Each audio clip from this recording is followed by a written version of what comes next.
दिल्ली में एक एक वो मौत जो ऑक्सीजन की वजह से हुई लगती है, हर मौत की जांच करवाएगी दिल्ली सरकार, इंडिपेंडेंट जांच करवाएगी दिल्ली सरकार। और हमने पहले भी कहा था, फिर कह रहे हैं, इस तरह से नहीं कि आप खड़े होकर कह दीजिए कि नहीं दिल्ली सरकार ने आंकड़े नहीं दिए, राज्य सरकारों ने आंकड़े नहीं दिए, दीदी ने आंकड़े नहीं दिए, महाराष्ट्र ने आंकड़े नहीं दिए। झूठ मत बोलिए। आप आंकड़े इकट्ठा नहीं करने दे रहे हैं, आप आंकड़े जुटाने नहीं दे रहे हैं। आप चाहते हैं कि ऑक्सीजन से हुई मौत के आंकड़े लोगों के सामने ना आए, क्योंकि अगर ऑक्सीजन से हुई मौत के आंकड़े सामने आए तो केंद्र सरकार की बदइंतजामी, और केंद्र सरकार ने इस बदइंतजामी से जो डिजास्टर पैदा किया ऑक्सीजन की वजह से, ऑक्सीजन की कमी की वजह से, वो सब सामने आ जाएगा। मैं कहना चाहता हूं कि मोदी जी डर क्यों रहे? मोदी जी झूठ क्यों बोल रहे हैं संसद में? जब देश के लोग तड़प रहे थे, जब परिवार तड़प रहे थे, उनकी तड़प मोदी जी को दिखाई नहीं देती? आपकी सरकार बेशर्मी से कह देती है जाके संसद में कि साहब देश में ऑक्सीजन की कोई मौत नहीं हुई। आपका दिल कैसे करता है मोदी जी ये कहने के लिए? थोड़ा सोचिए इस बारे में। दिल्ली सरकार ने ये जिम्मेदारी लेते हुए कि हाँ ऑक्सीजन से मौत हुई लगती है, हमें इस बात की जांच करनी चाहिए, मुख्यमंत्री जी ने कहा कि ये जिम्मेदारी लेते हुए सरकार, अगर किसी परिवार के किसी मरीज की मौत ऑक्सीजन की कमी से हुई है तो सरकार 5 लाख रुपए का मुआवजा लेगी और जिम्मेदारी लेगी और जिम्मेदारी फिक्स भी करेगी। तो केंद्र सरकार पीछे हट गई, बल्कि अरविंद केजरीवाल जी के उस काम में रोड़े अटकाने लगी। अरविंद केजरीवाल जी ने कहा कि हम एक कमेटी बना रहे हैं जो एक एक मौत की जांच करेगी, ऑक्सीजन की कमी से हो रहे मौत के आरोपों की जांच करेगी और उसके बाद तय करेगी कि कहां किसकी गलती की वजह से वहां ऑक्सीजन की कमी हुई। तो सब केंद्र सरकार को लगा कि इसमें तो हमारी जिम्मेदारी तय हो जाएगी, हमने जो सो कॉल्ड मिसमैनेजमेंट किया है वो मिसमैनेजमेंट साबित हो जाएगा, डिजास्टर साबित हो जाएगा। तो केंद्र सरकार ने दिल्ली सरकार द्वारा बनाई गई जो कमेटी थी उसको बनाने नहीं दिया, उन्होंने एलजी से उसको रुकवा दिया। और मैंने इसको प्रेस कॉन्फ्रेंस करके कहा था, लगभग 1 महीना पहले मैंने प्रेस कॉन्फ्रेंस करके इस बात को कहा था कि केंद्र सरकार की मंशा दिल्ली सरकार की कमेटी को भंग करने के पीछे, उसको नहीं बना देने के पीछे यही है कि वो ऑक्सीजन की मौतों से हुए सच को छिपाना चाहती है। और आज वही कर रहे हैं ये लोग, देश की संसद में खड़े होकर साफ झूठ बोल रहे हैं। अगर हिम्मत है और अगर आप सच पे पर्दा नहीं डालने की कोशिश कर रहे हैं और अगर आप चाहते हैं कि ऑक्सीजन से हुई मौत में सही मायने में जांच हो और जिम्मेदारी तय हो, तो जो कमेटी राज्य सरकार बना रही थी दिल्ली की, उसको बनाने दीजिए। हम जांच करवाएंगे, वो कमेटी इंडिपेंडेंट जांच करेगी और कमेटी इंडिपेंडेंट जांच करके बताएगी कि ऑक्सीजन की वजह से मौत हुई थी कि नहीं हुई थी। आप कमेटी बनाने नहीं देते हो, आप जांच होने नहीं देते हो और आप कहते हो देश में ऑक्सीजन से मौत नहीं हुई, हमें राज्य सरकारें भी कह रही हैं।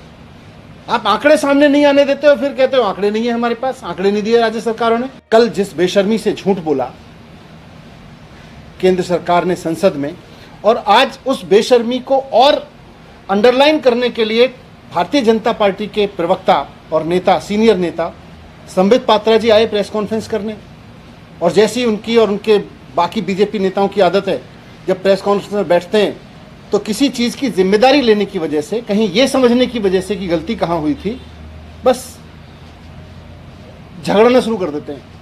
केजरीवाल जी को गाली देना शुरू कर देंगे, ममता जी को गाली देना शुरू कर देंगे, नॉन बीजेपी स्टेट्स के चीफ मिनिस्टर्स को गाली देना शुरू कर देंगे।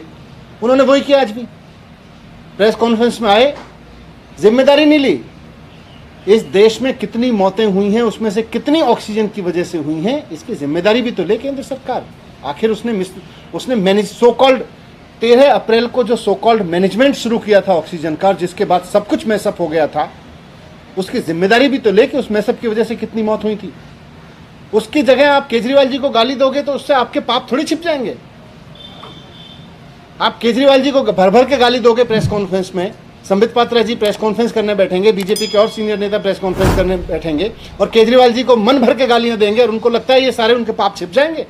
छिपेंगे नहीं।